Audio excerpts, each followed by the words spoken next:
Watch my mouth. Good morning, good morning.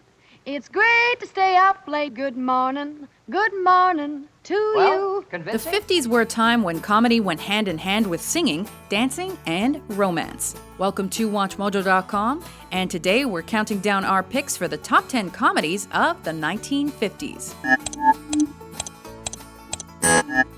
For our series on the top comedies of all time, we've chosen comedy films per decade based on their iconic status, critical acclaim, box office success, watchability, and, of course, how funny they are. Would it, for instance, tell you what kind of a doll would go for a certain kind of a guy which you wouldn't think she would do so? This is part of a series of videos spanning the decades of comedic films from the 1930s to the 2000s. And they now have a lock on the door to the gym at Public School 84. Number 10, Guys and Dolls.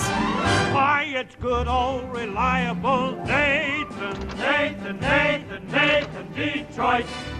The biggest game of craps has come back to town, and incorrigible gambler Nathan Detroit has to put it all together. Why, I've been running the crap game since I was a juvenile delinquent. The only problem is a guy can't quite ignore a doll. The guy's only doing it for some doll, some doll, some doll. The guy's only doing it for some doll. While the song and dance numbers in this film are incredible and have become classics, Sounds like a very difficult thing to do. the comedy is just as sharp and laughs abound. With great performances by Frank Sinatra, Gene Simmons, and Marlon Brando, Guys and Dolls is romance, Look, we love each other. We're going to get married. comedy, and music, all dressed up to make one fine package.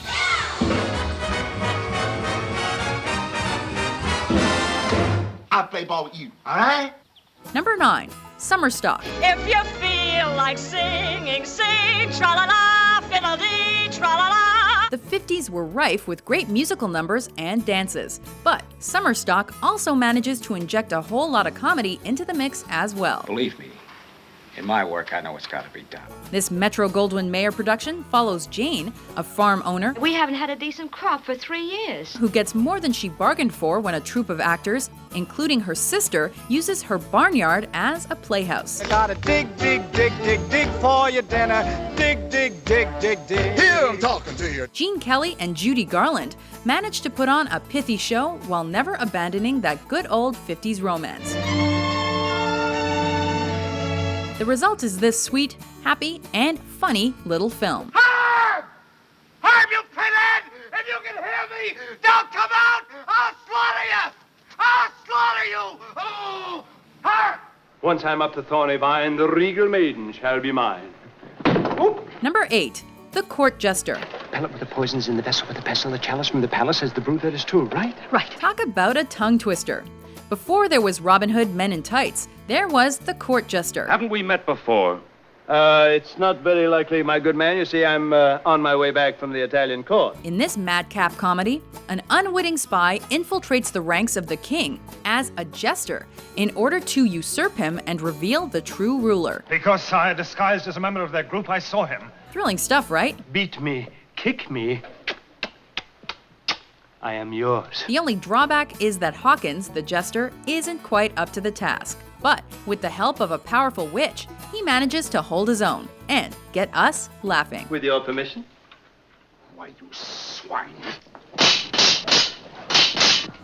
Number 7, Calamity Jane. Enjoy the show! Westerns aren't just rough and tough action shoot-'em-ups, and nothing proves that better than this one starring Doris Day. Oh, the Deadwood stages are rolling on over the plains, with the curtains flapping and the driver a slapping the rain. She portrays the historical title character known for her skills with a gun and her tall tales. What's the matter with you? Don't you believe me? Day successfully multitasks by singing, shooting, and showing off her comedy chops in the film. That girl, she's...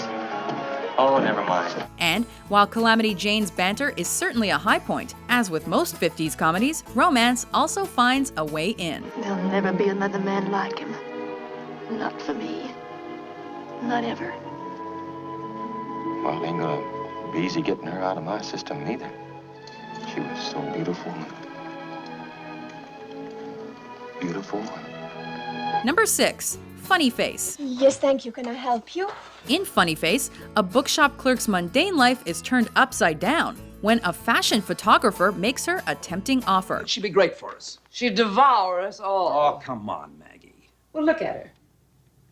I think her face is perfectly funny. We see Joe Stockton go from shy salesgirl to quality woman.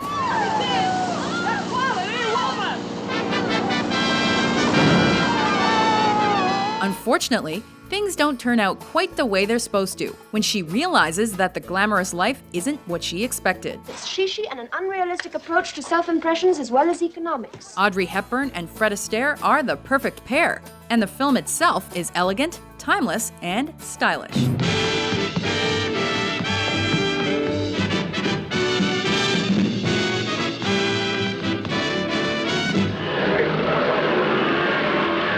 Number 5. Roman Holiday.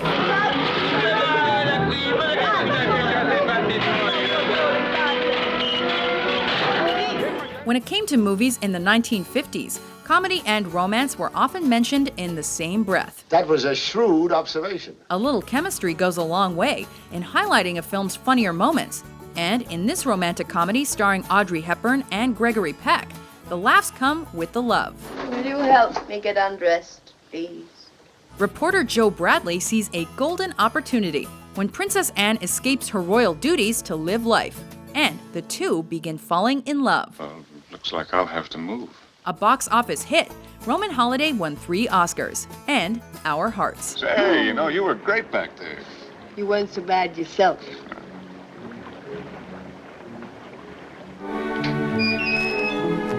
Number 4.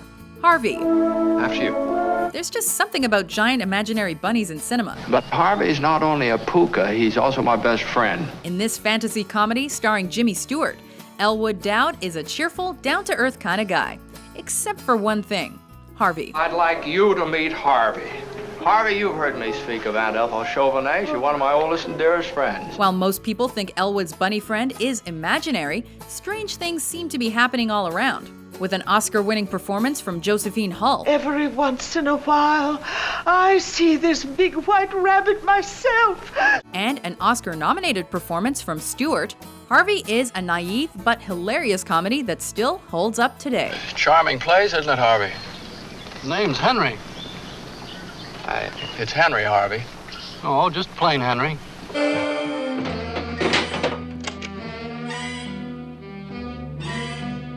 Number 3, The 7-Year Itch. 7 years we've been married, and not once have I done anything like that. Not once. What happens when a man's family goes on vacation and he meets a beautiful new neighbor? Things start heating up, of course. Yes, when it's hot like this, you know what I do?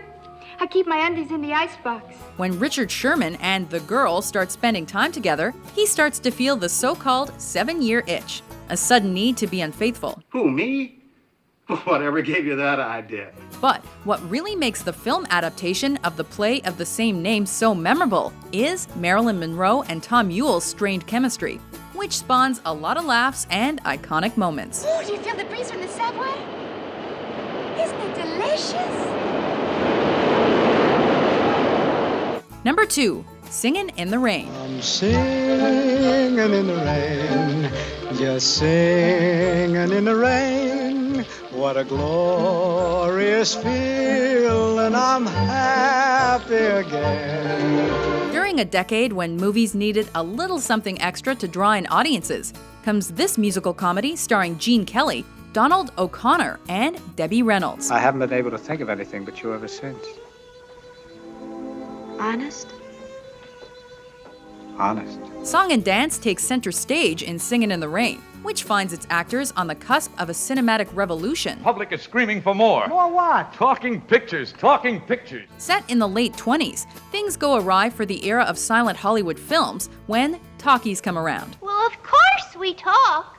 Don't everybody? But luckily, a flourishing romance manages to save the day, as does the flick's song and dance numbers, as well as some legendary performances. Dancing and singing in the rain.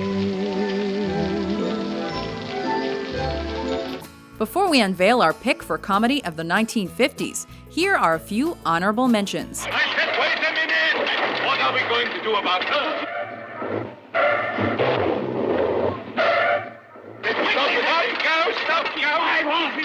A firecracker. We're gonna heave a firecracker under that old man's bunk and bam, bam, bam! Wake up, you unpatriotic old slob. It's VE Day. Right. A great big welcome to all the old folk and the bonny young lads and lasses. I can't tell the difference, you know. You'll find that most people are willing to meet you halfway. If you let them. But you don't understand, Osgood. I'm a man. Well, nobody's perfect. Number 1. Some like it hot. That's very interesting. The 50s were a simpler time.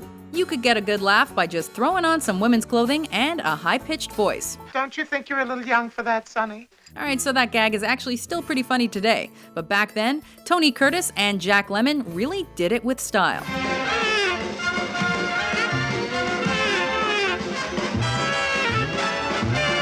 In this off-kilter comedy, musicians Joe and Jerry go undercover as women after they witness a mob hit. I tell you, Joe, they're on to us.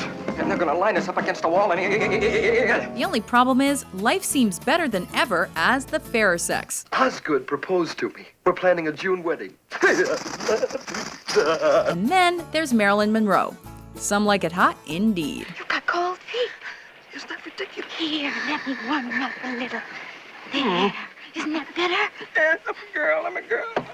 Do you agree with our list? Actually, the whole thing is just ridiculous. What's your favorite 1950s comedy? For I have to have the answer. For more hilarious top 10s published every day, be sure to subscribe to WatchMojo.com. I'm a scoutmaster.